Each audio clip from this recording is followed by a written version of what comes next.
اعوذ باللہ من الشیطان الرجیم، بسم اللہ الرحمن الرحیم۔ ناظرین اکرام و سامعین محترم، آپ کی خدمت میں وقفے کے بعد حاضر ہوں پروگرام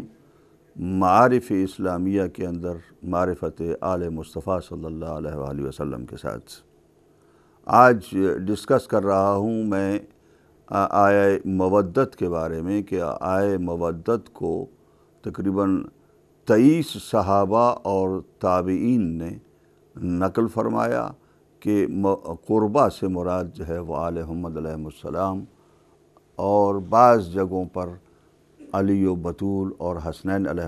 السلام کا نام بھی لکھا گیا۔ ظاہر ہے اس کو جو ہے وہ مختلف طریقے سے لوگوں نے، ایک تو وہ جیسے کہ میں نے عرض کیا کہ مانا کہ اپنے رشتہ دار، اور دوسرا یہ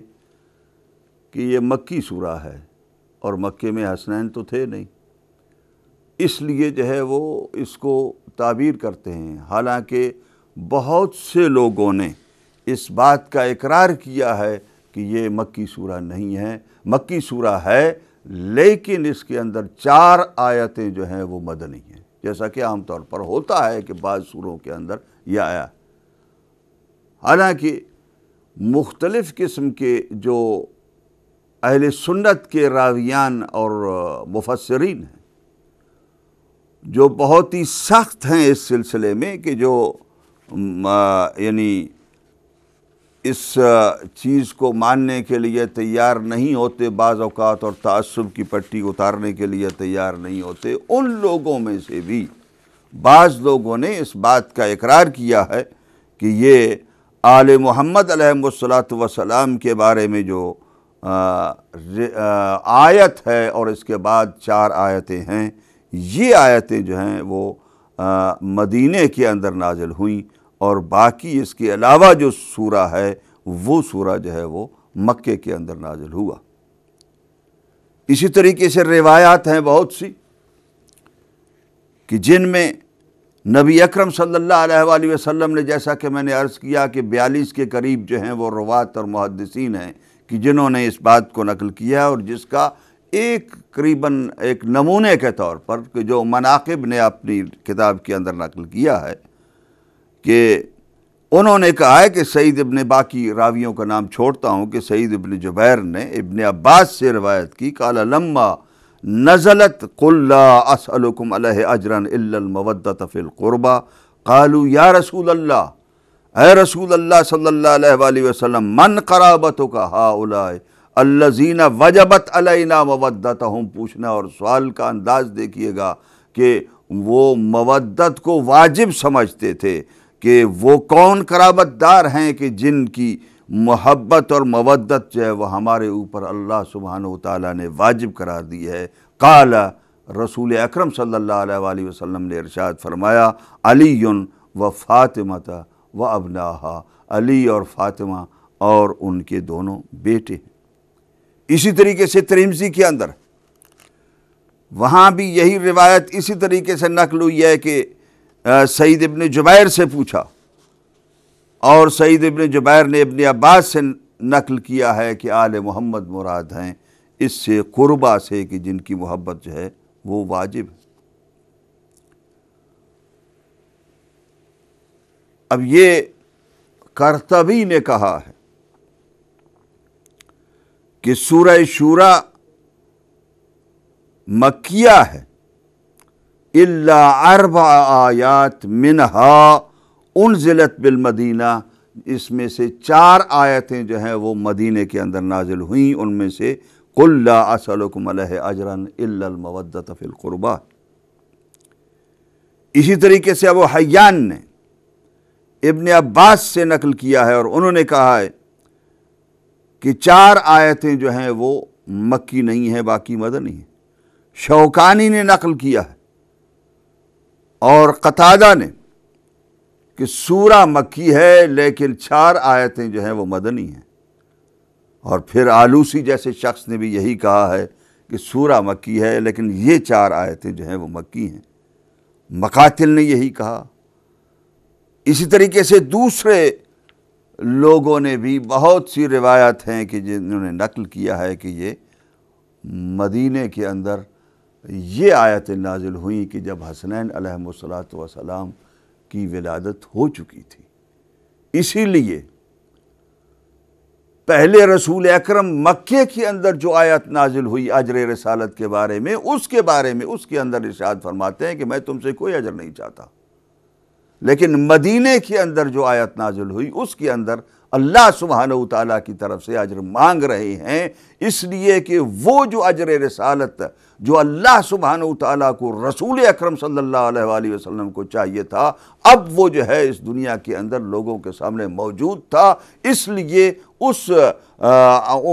مودت جو قربا کے ساتھ تھی، وہ قربا جب وجود ہو گیا کہ جن قربا کی مودت جو ہے اللہ سبحانہ وتعالیٰ ہر مسلمان پر واجب کر رہے تھے اجر رسالت کے طور پر، ان کے وجود کے بعد یہ آیتیں نازل ہوئیں، اور اس آیت کے اندر اللہ سبحانہ وتعالیٰ نے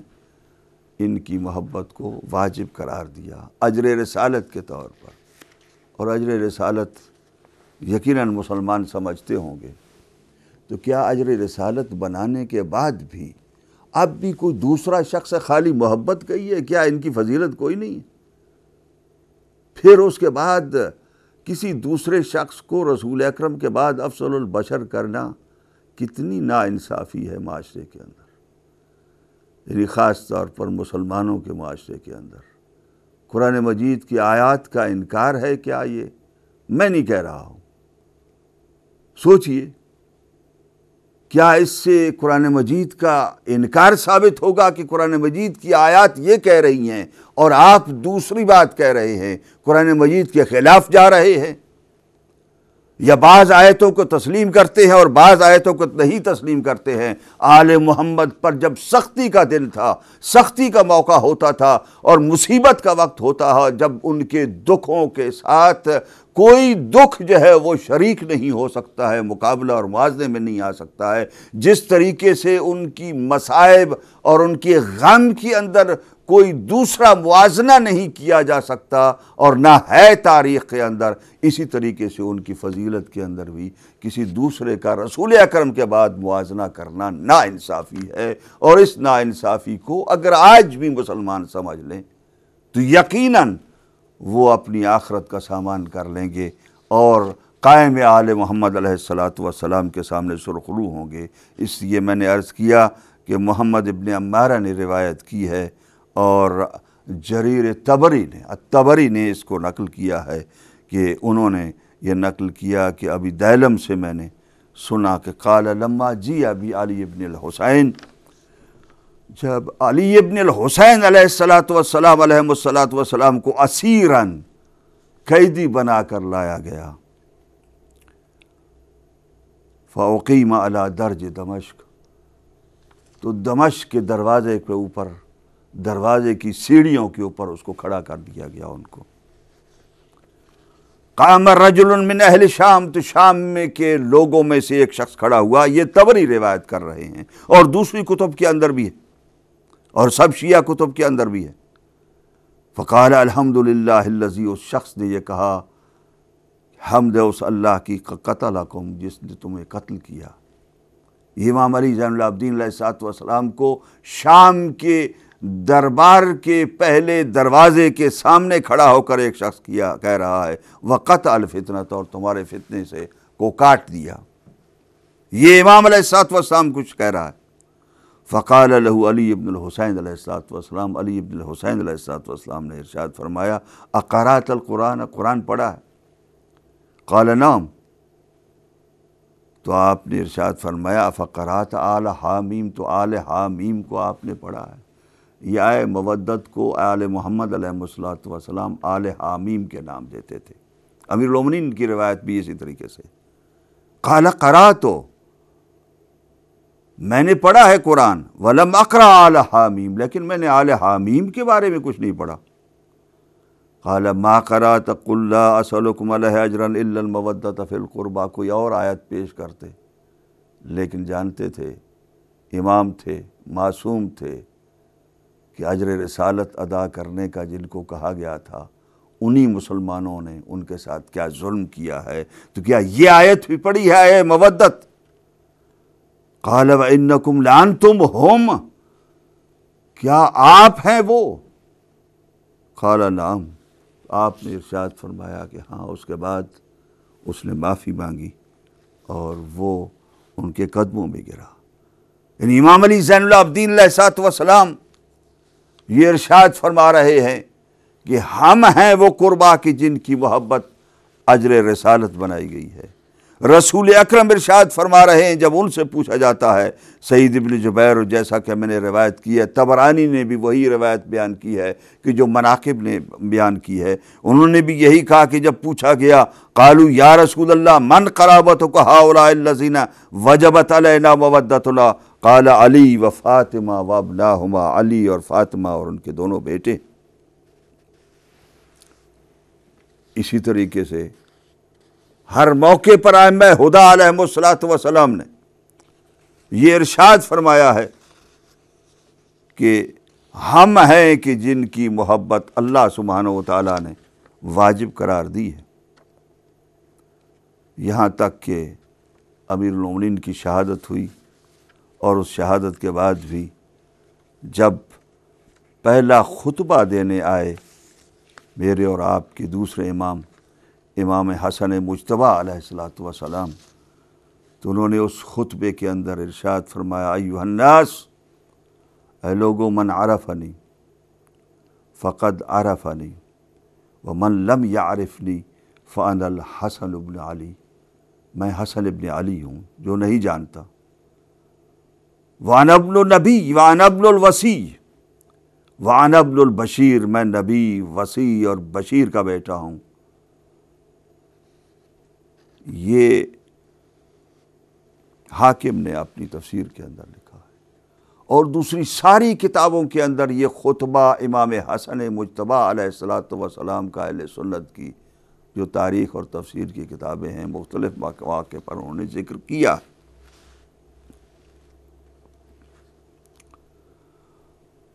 یعنی اس لیے کہ یہ صرف شیعہ کتب کی روایت نہیں ہے، انہوں نے جو نقل کیا وہ میں آپ کی خدمت میں عرض کر رہا ہوں۔ شیعہ لوگ تو جانتے ہیں، لیکن اگر کوئی مسلمان میری بات سن رہا ہے تو اس کے علم میں لے آنے کے لیے کہ امام حسن علیہ الصلوۃ والسلام ارشاد فرماتے ہیں، انا ابن الداعی الی اللہ باذنہ، میں اللہ سبحانہ و تعالیٰ کی طرف بلانے والے نبی کا بیٹا ہوں، وانا ابن السراج المنیر، میں سراج منیر کا بیٹا ہوں، انا من اہل البیت الذی کان جبرائیل ینزل علینا، وہ میں ان اہل بیت میں سے ہوں کہ جن کے اوپر جبرائیل نازل ہوا کرتے تھے، وَيَسَدُ مِنْ عِنْدِنَا، اور ہمارے پاس ہی سے بلند ہوتے تھے، وَأَنَا مِنْ أَهْلِ الْبَيْتِ الَّذِي أَذْهَبَ اللَّهُ عَنْهُمُ الرِّجْسَ وَطَهَّرَهُمْ تَطْهِيرًا، میں ان اہل بیت میں سے ہوں، یعنی آیہ تطہیر کی تفسیر کر رہے ہیں کہ میں آیہ تطہیر کی تفسیر ہوں، اور میں ان اہل بیت میں سے ہوں کہ جن سے رجس اللہ نے دور فرمایا اور طہارت کی، جیسا کہ طہارت کرنے کا حق تھا۔ وَأَنَا مِنْ أَهْلِ الْبَيْتِ الَّذِي افْتَرَضَ اللَّهُ مَوَدَّتَهُمْ، میں اہل بیت میں سے ہوں، ان اہل بیت میں سے کہ جن کی مودت اللہ سبحانہ و تعالیٰ نے جو ہے وہ فرض قرار دی۔ یہاں بھی امام حسن مجتبیٰ امیر المومنین کی شہادت کے بعد اس آیہ مودت کو بیان کر رہے ہیں اور اعلان کر رہے ہیں کہ قرآن کے سمجھنے والوں، قرآن کو جاننے والوں، قرآن کی تفسیر کو لینے والوں، آؤ میں تمہیں بتاؤں کہ اس مودت قربا کا معنی کیا ہے۔ ایک معنی میں کھڑا ہوں کہ میں حسن مجتبیٰ بھی انہی میں سے ہوں کہ جن کی محبت اللہ سبحانہ و تعالیٰ نے اجر رسالت قرار دی۔ اور اس کے بعد فقال تبارک اللہ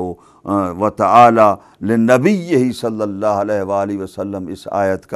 کی تلاوت کی اور ارشاد فرمایا، قل لا اسألکم علیہ اجرا الا المودۃ فی القربى ومن یقترف حسنۃ نزد لہ فیہا حسنا، جو بھی چھوڑی سی نیکی اور اچھائی محبت کر کے اہل بیت اطہار کے ساتھ جو ہے وہ حاصل کرنا چاہتا ہے، ہم اس کو زیادہ اچھائی عطا فرمائیں گے۔ تو یہ اقتراف حسنہ جو ہے، یہ اچھائی کو اور نیکی کو حاصل کرنا جو ہے، مودتنا اہل البیت، ہماری مودت اہل بیت علیہم الصلوۃ والسلام کی محبت ہے۔ یقیناً عزیزان گرامی، سامعین محترم و ناظرین کرام، بہت سی چیزیں ہیں کہ جن کو مجھے چھوڑنا پڑتا ہے، اور چونکہ آگے بھی چلنا ہے اور بہت سی چیزیں بیان بھی کرنی ہیں۔ نبی اکرم صلی اللہ علیہ وآلہ وسلم کی ابن عساکر نے جو روایت بیان کی اور انہوں نے جو نقل کیا کہ اگر کوئی ہزاروں سال آدمی صفا و مروہ کے درمیان اپنی عبادت کے اندر مشغول رہے، اور اس کے بعد اور ہزاروں سال، پھر اور ہزاروں سال، پھر اور ہزاروں سال، اگر وہ قُل لا اسألکم علیہ اجرا الا المودۃ فی القربہ، مودت قربہ نہیں کر رہا تو وہ جہنم کے ایندھن بنے گا۔ یہ اللہ سبحانہ وتعالیٰ کے رسول اکرم نے ارشاد فرمایا۔ آیہ مباہلہ کے نزدیک کے اندر اللہ سبحانہ وتعالیٰ نے واضح طور پر اہل بیت اطہار کا بیان فرما دیا۔ آیہ تطہیر کے اندر واضح طور پر اللہ سبحانہ وتعالیٰ نے اہل بیت اطہار علیہم الصلاۃ والسلام کا اعلان فرما دیا۔ آئے مودت کے اندر دوسری بھی آیت میں لے آ رہا ہوں آہستہ آہستہ، اور پھر ان شخصیات کی آیات کے بارے میں جائیں گے اور احادیث کے اندر جائیں گے۔ لیکن اب بھی مسلمان کیا نہیں جانتا، نہیں سمجھتا، چیزیں کوئی پیش کی جا رہی ہیں یا نہیں پیش کی جا رہی۔ یہاں پر جو فضائل بیان کیے جاتے ہیں، ان فضائل کے بعد یہ کہا جاتا ہے کہ فلاں شخص افضل البشر ہے، تو اس سے بڑھ کر اہل بیت علیہم الصلاۃ والسلام کی توہین کیا ہوگی؟ جی، اور میں تمام مومنین اور اپنے بھائیوں کی، شیعہ مومنین کی خدمت میں عرض کروں گا کہ ان باتوں میں نہ آیا کیجیے، اس لیے کہ پھر بھی جتنی بھی فضیلت کو بیان کرے، فضائل تو ہیں اس کے اندر، حدیث کے اندر، لیکن اس فضیلت کو آیا سمجھتے ہیں یا نہیں سمجھتے ہیں؟ اہل بیت علیہم الصلاۃ والسلام کو افضل مانتے ہیں یا نہیں مانتے؟ بات یہ ہے، اگر نہیں مانتے تو یقیناً وہ دل سے نہیں مان رہے کسی چیز کو بھی۔ اگر کسی دوسرے شخص کو علی ابن ابی طالب سے، جناب فاطمۃ الزہرا سلام اللہ علیہا سے اور حسنین علیہم الصلاۃ والسلام سے افضل سمجھتے ہیں، یہ آیات کا انکار ہے۔ قرآن مجید کی آیات کو صحیح طریقے سے نہ سمجھنے کی بات ہے، اور اگر سمجھ بھی رہے ہیں اور نہیں مان رہے ہیں تو یہ ناانصافی سے زیادہ میں کچھ نہیں کہہ سکتا ہوں۔ اللہ سبحانہ وتعالیٰ جو ہے وہ اس کے اوپر جو ہے وہ خود اس کا فیصلہ کر سکتے ہیں، اور آپ اس کو دیکھ کر یہ فیصلہ کریں کہ آیا ان کے مقابلے میں کوئی اور دوسرا شخص آ سکتا ہے، اس کو لے آیا جا سکتا ہے؟ نہیں، ایسی کوئی بات نہیں،